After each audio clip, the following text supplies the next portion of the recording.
क्या तुम्हें सच में लगता है कि तुम्हारा जैसा ई रैंक हंटर हमारा शिकार भी कर पाएगा? तुम तो सबसे ज्यादा कमजोर हो। और तभी हम देखते हैं जिन्वू एक ही झटके से उसका सिर धड़ से अलग कर देता है। अब तक हमने देखा जिन्वू साइतामा की ट्रेनिंग करके अपनी बॉडी को बहुत दमदार बना लेता है, जिस वजह से हॉस्पिटल की सारी नर्सें उस पे मरने लगती हैं। और तब यहाँ वो घर आकर अपनी अगली जॉब ढूंढने लगता है, जहाँ उसे एक ग्रुप के साथ डंजन जाने का मौका मिलता है। और हम देखते हैं उस ग्रुप में यो और जिन्वू न्यू मेंबर्स आए होते हैं और वो पूरा ग्रुप उन दोनों को मरने के लिए उस डंजन में छोड़ जाता है। और अब आगे तब यहाँ वो ग्रुप वापस बाहर आ जाता है। तब यहाँ उस ग्रुप का एक मेंबर कहता है, डॉनसुक, आखिरकार हम बाहर क्यों आ गए? क्या हम उन्हें वही नहीं मार सकते थे? तब डॉनसुक कहता है, क्या तुम पागल हो? अगर हम ऐसा करते तो वो स्पाइडर जाग जाता और हम वो माना क्रिस्टल्स कभी हासिल नहीं कर पाते। मुझे नहीं पता कि उस ई रैंकर को दुनिया क्या कहती है, पर बिना कॉम्पैक्ट ट्रेनिंग के वो दोनों ही उस बॉस को नहीं हरा सकते। तो अब हम उनके मरने का इंतजार करेंगे ताकि उसके बाद वो स्पाइडर दोबारा से सो जाए और उसके बाद हम उन माना क्रिस्टल्स को निकाल लेंगे। तब क्यूएन कहता है, क्या मुझे दोबारा से वहाँ पर हमला करना होगा? तब डॉनसुक कहता है, इससे तो वो स्पाइडर फिर से जाग जाएगा, तो इसलिए हम एक नए रास्ते से अंदर जाएंगे जिसे मैंने पहले ही देख रखा है। और अगर वो दोबारा से जाग गया तो हमें उसे हराना पड़ेगा। पर क्या तुम्हें वो यो लड़का याद है जिसके पास वो स्वॉर्ड और शील्ड है? उसके उस आर्मर की कीमत भी बहुत ज्यादा है। तो अगर हमें माना क्रिस्टल्स ना मिले तो हम उसके आर्मर को बेच देंगे। तो चलो देखिए आखिरकार उसके फादर है कौन, ताकि हम कम से कम उसके फ्यूनरल में तो जा सके। तब क्यूएन कहता है, मैंने जो पिछली बार धमाका किया था उससे वो बॉस अब तो बहुत ज्यादा गुस्से में होगा। तब डॉनसुक कहता है, तुमने सही कहा और वो बॉस बहुत ज्यादा खतरनाक है, तो इसलिए वो लोग उससे कभी नहीं बच सकते। तब यहाँ यो जिन्वू को आगे बढ़ते हुए देखकर कहता है, आखिरकार तुम क्या सोच रहे हो? एक सी रैंक बॉस को सिर्फ सी रैंक से ऊपर वाला हंटर ही हरा सकता है, तो इसलिए तुम इसे नहीं हरा सकते। तो चलो फिर यहाँ से बाहर निकलने का रास्ता ढूंढते हैं। तब जिन्वू सोचता है, ये बिल्कुल सही कह रहा है। चाहे मैं रिवेकन होके लेवल अप हो चुका हूँ, पर मैं फिर भी बहुत ज्यादा कमजोर हूँ। वो सांप पक्का डी रैंक का होगा और वो गोलम डी रैंक से भी कम का होगा, पर ये बॉस उनसे पक्का ही बहुत ज्यादा ताकतवर है। पर पता नहीं क्यों किसी वजह से मुझे इसके सामने डर नहीं लग रहा है। क्या मैं इतना स्ट्रॉन्ग हो चुका हूँ कि मैं एक सी रैंक बॉस के सामने बिना डरे खड़ा हो सकता हूँ? अब मैं 18वें लेवल तक पहुँच चुका हूँ, तो मुझे एक सी रैंक मॉन्स्टर को हराने की कोशिश तो करनी ही चाहिए। और तो वो उस पर हमला कर देता है और सोचता है हमें हंटर्स किसी रीजन से बुलाया जाता है। तो अब असली शिकार स्टार्ट हो चुका है। तब यहाँ प्रेसिडेंट को अपनी मीटिंग से वापस आ जाते हैं। तब वो उनसे उनका हाल चाल पूछता है। तब प्रेसिडेंट को कहते हैं, इन सारी मीटिंग्स ने तो मुझे सच में बहुत थका दिया है। तब वो कहता है, अब आप थोड़े टाइम के लिए फ्री हैं, तो क्या अब आप मेरे साथ एक मैच लड़ना चाहेंगे? और मुझे पूरा यकीन है कि इससे आपको बहुत अच्छा महसूस होगा। तब प्रेसिडेंट को कहते हैं, चाहे मैं अब बूढ़ा हो चुका हूँ, पर मैं इस तरह किसी यंगस्टर की रिक्वेस्ट को मना नहीं कर सकता। तब हम यहाँ देखते हैं जिन्वू उस मॉन्स्टर के साथ लड़ रहा होता है और सोचता है इसकी स्किन तो सच में बहुत मजबूत है और इसके वार में बहुत ज्यादा पावर है। अगर मैंने एक भी गलती की तो मैं मारा जाऊंगा। और तब वो फिर से उससे लड़ना स्टार्ट कर देता है। तब यो कहता है, ये मूवमेंट तो ई रैंक हंटर की तो हो ही नहीं सकती। आखिरकार ये बंदा है कौन? रुको, क्या इसका मतलब ये एक फॉल्स रैंकिंग हंटर है? मैंने इनके बारे में बहुत सारी कहानियाँ सुनी है। बहुत कम ऐसे लोग हैं जो अपने मैजिक को कंट्रोल करके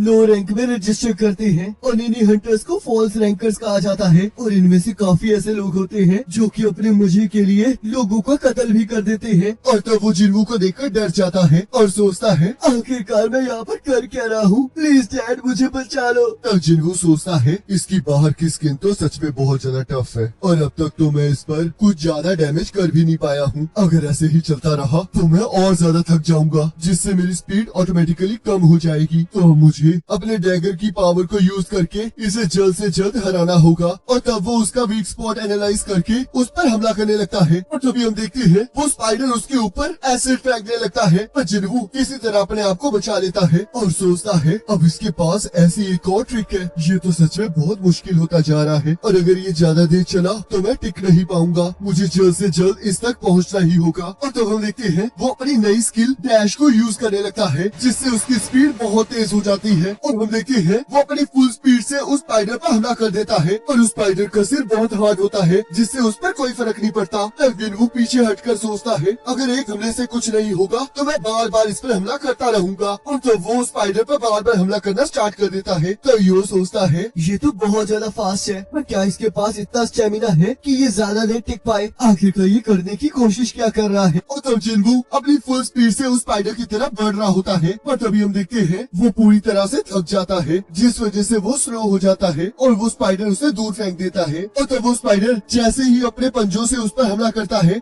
देखते हैं जिन्वू उसके हमले से बच जाता है और उसकी आंखों पर हमला कर देता है और बार बार उसकी आंखों पर हमला करके अपने डैगर की स्पेशल एबिलिटी से उसे पैरालाइज करना स्टार्ट कर देता है, जिससे कि वो स्पाइडर मर जाता है और जिन्वू का लेवल अप हो जाता है। तब जिन्वू सोचता है, शुक्र है मैंने डेली क्वेस्ट के रिवॉर्ड को पहले क्लेम नहीं किया था, जिस वजह से मैं दोबारा से फुल रिकवरी को यूज कर पाया। तब यो सोचता है, मुझे यकीन नहीं हो रहा कि इसने अकेले ही इस बॉस को हरा दिया। ये पक्का एक फॉल्स रैंकर है। और तब जिन्वू उस स्पाइडर में से एक मैजिकल आइटम को बाहर निकाल लेता है। तब यहाँ डर के मारे यो कहता है, बॉस, क्या मैं आपके लिए इस मैजिकल जैम को उठा लूं और साथ ही साथ मैं इस बैग का भी ध्यान रख लूंगा। लीजिए, आप थोड़ा पानी पी लीजिए। और तब वो अकेले ही माना क्रिस्टल को तोड़ना स्टार्ट कर देता है। तब जिन्वू सोचता है, आखिरकार अब इसे क्या हो गया। और तब हम देखते हैं डॉन सुक का ग्रुप वापस आ जाता है। तब हम यहाँ देखते हैं प्रेसिडेंट गो और वू एक मैच खेल रहे होते हैं, जहाँ प्रेसिडेंट गो उस पर भारी पड़ रहे होते हैं। तब प्रेसिडेंट गो कहते हैं, तुम्हारी वजह से अब मुझे बहुत अच्छा लग रहा है। तब वो कहता है, आप सच में बहुत कमाल के फाइटर हैं। तब प्रेसिडेंट गो कहते हैं, अपने जवानी के दिनों से मैं थोड़ा कमजोर हो गया हूँ, पर तुम्हारे मूव्स अब काफी अच्छे हो चुके हैं, जो दिखाता है कि तुमने कितनी प्रैक्टिस की है। तब वो कहता है, ट्रेनिंग चाहे हमारे रैंक को नहीं बढ़ा सकती, पर आप अपनी बॉडी और टेक्निक्स को तेज कर सकते हो। तब प्रेसिडेंट गो कहते हैं, तुमने सही कहा, हमें हंटर्स वाली पावर के अलावा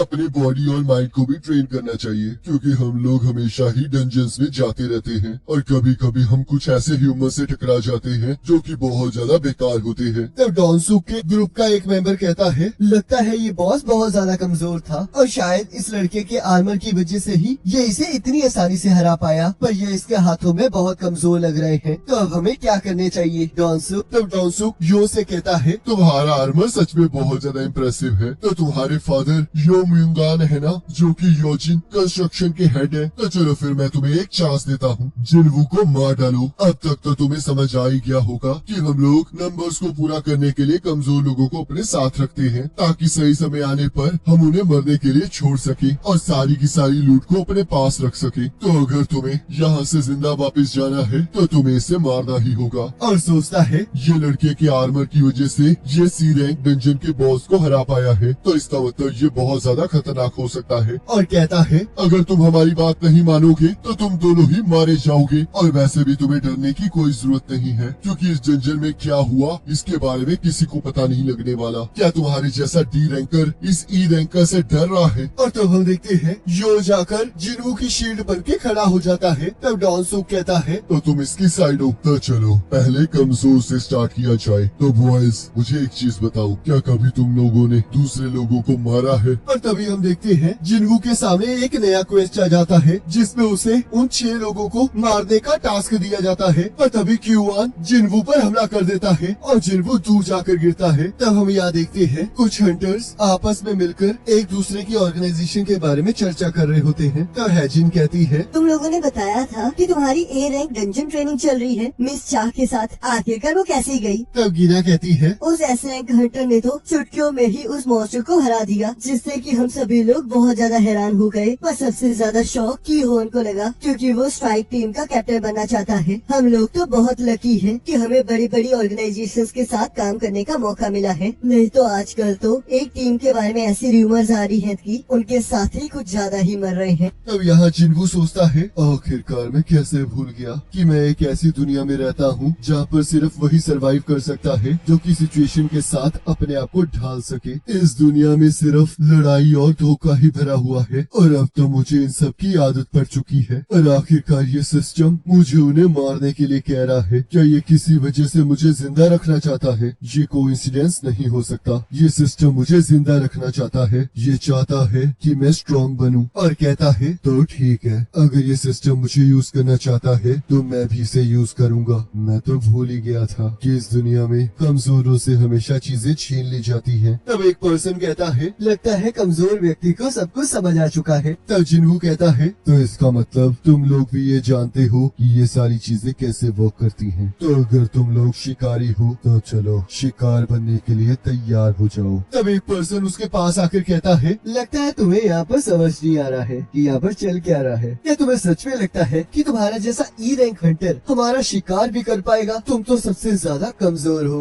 और तभी हम देखते हैं जिन्वू एक ही झटके से उसका सिर धड़ से अलग कर देता है, जिसे देखकर सभी लोग हैरान हो जाते हैं। तब डॉनसूक सोचता है, चाहे मेरे साथी में बहुत ज्यादा ओवर कॉन्फिडेंस आ गया था, पर वो एक डी रैंक हंटर था। आखिरकार एक ई रैंक हंटर ने उसे मारा कैसे? तब जिन्वू सोचता है, मैं अब चाहे सिस्टम की बात मान रहा हूँ, पर मैंने अभी अभी एक मर्डर किया है। पर अगर मैंने ऐसा ना किया होता तो मेरा दिल धड़कना बंद कर देता। तो अब मैं पीछे नहीं हट सकता। तो अगर सिर्फ ताकतवर ही जीत सकता है तो मैं ताकतवर बन के दिखाऊंगा। और तब दो पर्सन उस पर हमला कर देते हैं और जिन्वू अपनी स्पीड का इस्तेमाल करके उन दोनों को अपने डैगर से पैरालाइज कर देता है और उन दोनों को काट देता है। और तो वो फिर से एक पर्सन के पास जल्दी से पहुंचकर उसे मार देता है। और तभी हम देखते हैं कि युआन उस पर हमला कर देता है और वो उसके हमले से बचकर उसे भी मार डालता है। और हम देखते हैं इस तरह वो 5 मेंबर्स को मार देता है। तब यो कहता है, ये तो इस टाइम उस टाइम से भी ज्यादा ताकतवर लग रहा है जिस टाइम ये इस डंजन के बॉस से लड़ा था। तब डॉनसूक कहता है,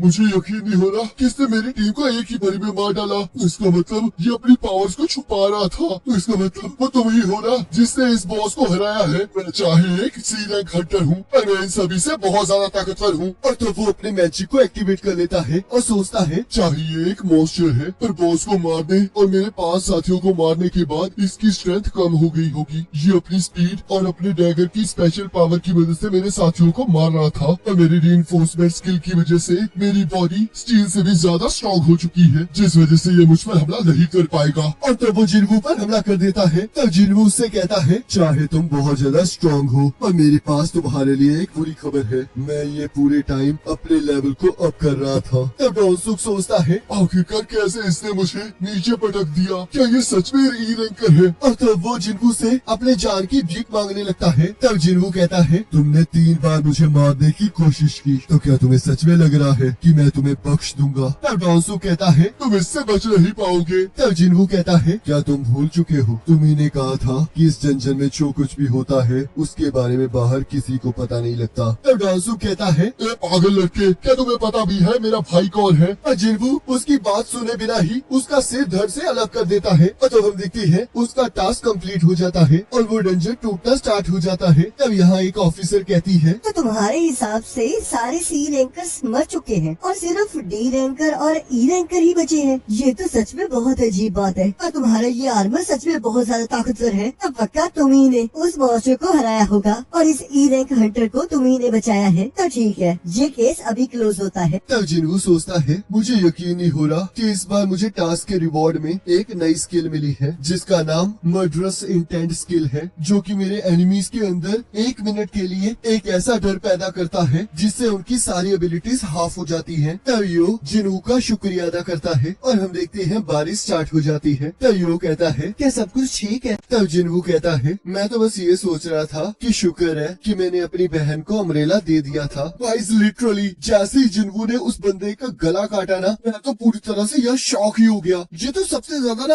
अनएक्सपेक्टेड चीज थी। मुझे इतना तो पता लग गया था कि इन सबको उसे मारना ही पड़ेगा, पर ऐसे मारेगा। और इसका बैकग्राउंड म्यूजिक, क्या बैकग्राउंड म्यूजिक है यार। पूरी लड़ाई में इतना मजा आया, क्या कहूँ। अब बस मैं ये सोच रहा हूँ कि 6ठे एपिसोड में इसका ये हाल है तो आगे क्या होगा। बाकी गाइस मुझे कमेंट करके जरूर बताना कि आपको ये वाला एपिसोड कैसा लगा है। अब नेक्स्ट एपिसोड का लिंक आपकी स्क्रीन पर आ रहा होगा, उस पर क्लिक करके अगले एपिसोड को देख सकते हो।